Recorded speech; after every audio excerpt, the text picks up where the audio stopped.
The Los Angeles Chargers had a very respectable draft in my mind. You obviously got your left tackle of the future in Rashawn Slater, and a lot of different things going for you moving forward. So I thought a lot of good things came out of it. But also there were some other players that we like to shed a light on as well, and potentially just remind the fans because I feel like a lot of players, especially the Vikings, for example.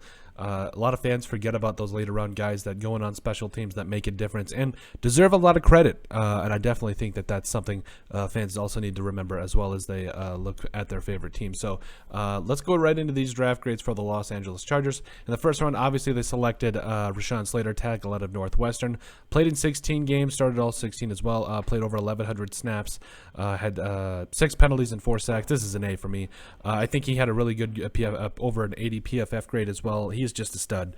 I felt like, especially, and you saw it from early on as well, like he was just a player that, that was what the Chargers were missing, was a guy like Slater that was going to come in, throw a block or two for a guy like Justin Herbert and give him some time. So you got your left tackle of the future, you got your quarterback of the future. Things are looking up on that in that regard. So now I think you go after some of these other positions of need.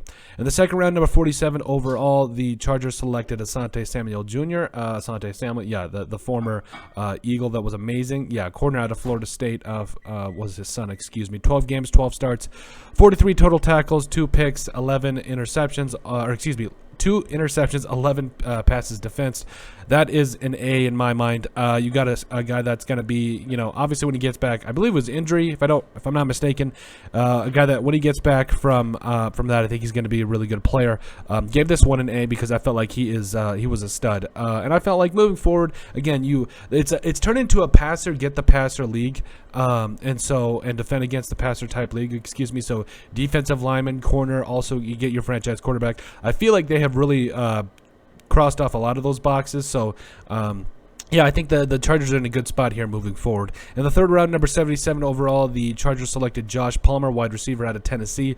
Played in 17 games, had 5 starts, caught 33 passes for 353 yards and 4 touchdowns. Listen, he really started to find himself towards the end of the year, and I feel like he's going to not only be a top receiver for the Chargers in the future, but also I think he's going to be a really good player to pair with Justin Herbert, because I felt like, you got Mike Williams, kind of uncertainty, kind of going up in the air, but with a guy like Josh Palmer, I feel like he is going to be a really good player because again, he's in that 6'1", 6'2" range, and really started to come into himself, and I feel like if you get a guy that can also that's got some jump ball ability but also can run a little bit, I think that's what you really want to find for a guy especially like Palmer. So and again, I feel like it took him a little bit to get going because, again, you've got guys like, Keenan Allen, also Mike Williams, who was kind of the favorite there. But towards the end, you really saw him come into his own. I think he caught something like 3 touchdowns in the last 5 games. So,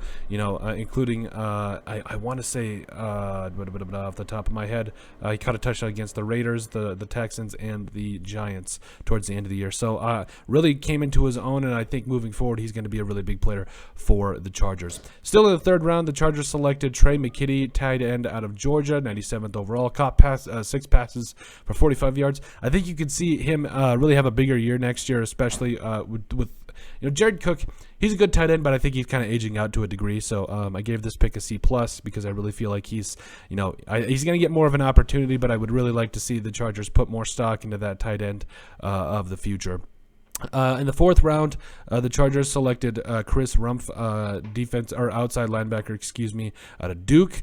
Like what I saw here, 16 games, no starts, had 19 total tackles and a sack. Again, it's a passer, get the passer, defend against the passer type league, and Chris Rumph is going to help him. I believe his dad is now the Vikings offensive line coach. I believe something like that. But anyway, the point is. And his dad was a former NFL player as well, so I feel like Chris Rumph is going to be a really good player moving forward, and really give them a lot of depth at the very least. and give them some a good player coming off the edge. In the 5th round, number 159 overall, the Los Angeles Chargers selected Brennan James or whatever. I never know this guy. Offensive tackle out of Nebraska. I felt like all the offensive linemen from Nebraska, those corn-fed boys, all just played really well this last year. Played in 11 games, no starts. Only played off 5 offensive snaps, but again, this offensive line is kind of putting some things together. And could we see him maybe, kick inside the guard? Maybe, I don't know, or maybe move over to right tackle? Maybe, but overall, I felt you got a really good, at least a good depth piece here. Maybe try him out at right tackle because you got Rashawn Slater at left tackle. Storm Norton really wasn't it at right tackle. So maybe try Jameis out at right tackle. I don't know. I think it could really, it's worth a shot. I mean, what's the worst that could happen? It doesn't work? Okay, fine. You're back to square one. So, best case scenario, you've got a guy that can start at right tackle. So I think that could be something really special with Jameis moving forward. In the 6th round, number 185 overall, the Chargers selected Nick Niemann, linebacker out of Iowa. Played in 17 games, no starts, 22 tackles, had a pick. Linebacker is something. If you get a guy that can come in and play, some special teams, and especially towards the later rounds, usually that's what those linebackers are. Is a later round guy is a guy that can play special teams. Also can come on the field if he needs to and get some things done while your starter's either resting or out with injury. I think Niemann's that guy, and I think he could be a really good piece for him moving forward. At least, like I said, at the very least, a really good special teamer. Still in the 6th round, the Chargers selected Larry Roundtree III.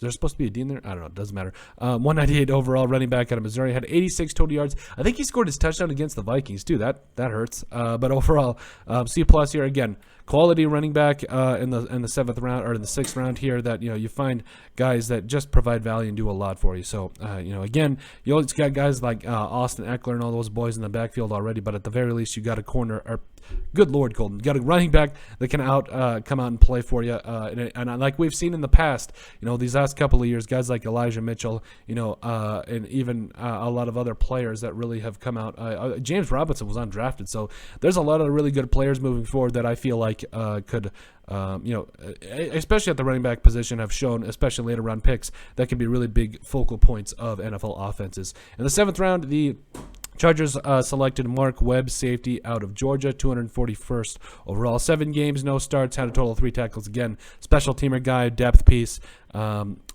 guys that for the most part spend some time on the practice squad or kind of on that fringe roster kind of a guy. But overall, good find here, average find. I mean, that's just kind of what happens. You get in the 6th, 7th round, and sometimes it's hard to find a lot of value there. But overall, it's those guys that are practice squad guys or guys that just contribute on special teams. But that's it. That is our grades for the Los Angeles Chargers 2021 NFL Draft Picks. Make sure you guys like and subscribe down below. Leave a like and a comment. It helps people find the show. We greatly appreciate all the support that we've gotten and continue to get. You guys are all truthfully awesome, and we love every single one of you. In the description down below, you'll find all of our social media platforms to give us a like and a follow there. Also, you'll find our link to our iTunes, so make sure you guys give us a listen and sub there. And finally, if you have anything else you'd like us to cover, send us an email at thesportsbp@yahoo.com or put it in the comment section down below, and we would love to cover it. But let us know what you guys think of our grading of the Los Angeles Chargers 2021 NFL Draft Picks.